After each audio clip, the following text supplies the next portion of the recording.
ముఖ్యమంత్రి నేడు ఢిల్లీకి బయలుదేరి వెళ్లనున్నారు. ఇవాళ మధ్యాహ్నం రేవంత్ రెడ్డి ఢిల్లీ బయలుదేరే అవకాశం ఉంది. పార్టీ అగ్రనేతలతో రేవంత్ రెడ్డి సమావేశం కానున్నారు. మున్సిపల్ ఎన్నికలపై ఆయన చర్చించనున్నారు. కొందరు నేతలు పార్టీ నిర్ణయానికి వ్యతిరేకంగా పనిచేయడానికి కూడా అధిష్టానం దృష్టికి తీసుకెళ్లే అవకాశం కూడా ఉంది. అలాగే మున్సిపల్ ఎన్నికలకు సంబంధించిన అప్డేట్ ను కూడా పెద్దలకు ఇవ్వనున్నారు ఆయన.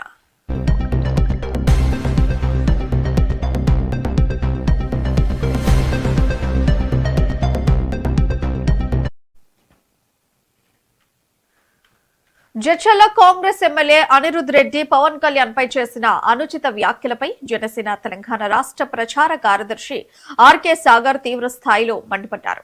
ఈ మేరకు ఇవాళ ఆయన ఓ వీడియోను విడుదల చేశారు. ఈ సందర్భంగా సాగర్ మాట్లాడుతూ, ఇటలీలో పుట్టిన సోనియా గాంధీ నాయకత్వంలో పనిచేస్తున్న మీకు తెలంగాణ బిడ్డలను ప్రశ్నించే నైతిక హక్కు ఎక్కడిది? అసలు మీకు సిగ్గుందా అని ప్రశ్నించారు. తెలంగాణ మట్టిలో పుట్టి ఇక్కడి ప్రజల కోసం పోటీ చేస్తున్న జనసేన అభ్యర్థుల గురించి మాట్లాడేటప్పుడు మతి స్థిమితం ఉండాలని హితవు పలికారు.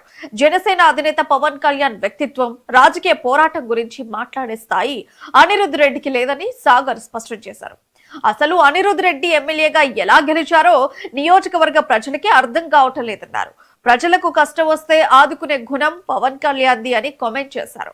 ఎమ్మెల్యేగా గెలిచిన అనిరుద్ రెడ్డి తన జీవితంలో ఎప్పుడైనా సొంత డబ్బులతో ఒక్క పేదవాడికైనా సాయం చేశారా అని సాగర్ నిలదీశారు. అనిరుద్ రెడ్డి తన నోటిని అదుపులో పెట్టుకోకపోతే తెలంగాణ ప్రజలు జన సైనికులు తగిన రీతిలో బుద్ధి చెబుతారని హెచ్చరించారు.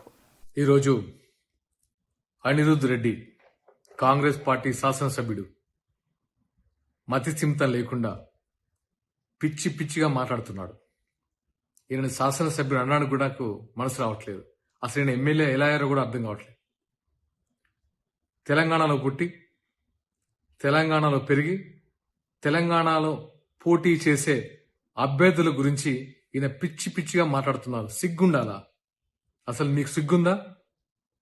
ఎక్కడో ఇటలీ కాంగ్రెస్ పార్టీ అధ్యక్షురాలు సోనియా గాంధీ గారి అధ్యక్షతన మీరు పోటీ చేస్తున్నారు.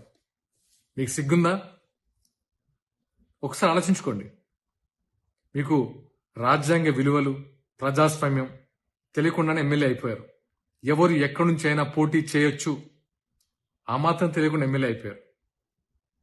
మేము తెలంగాణలో 336 మందికి, బడుగు బలహీన వర్గాలు, అతి సామాన్యులకి, పోరాట స్ఫూర్తి ఉన్న వాళ్ళకి, హక్కుల కోసం పోరాడే వాళ్ళకి టికెట్లు ఇచ్చాం. మీరు ఎలాంటి వాళ్ళకి ఇచ్చారో మీకే తెలుసు. ఆర్థికంగా లేకపోయినా గుండె ధైర్యంతో పోరాడుతున్నారు జనసేన కార్యకర్తలు. ఇక్కడ పవన్ కళ్యాణ్ గురించి మాట్లాడే అర్హత నీకుందా?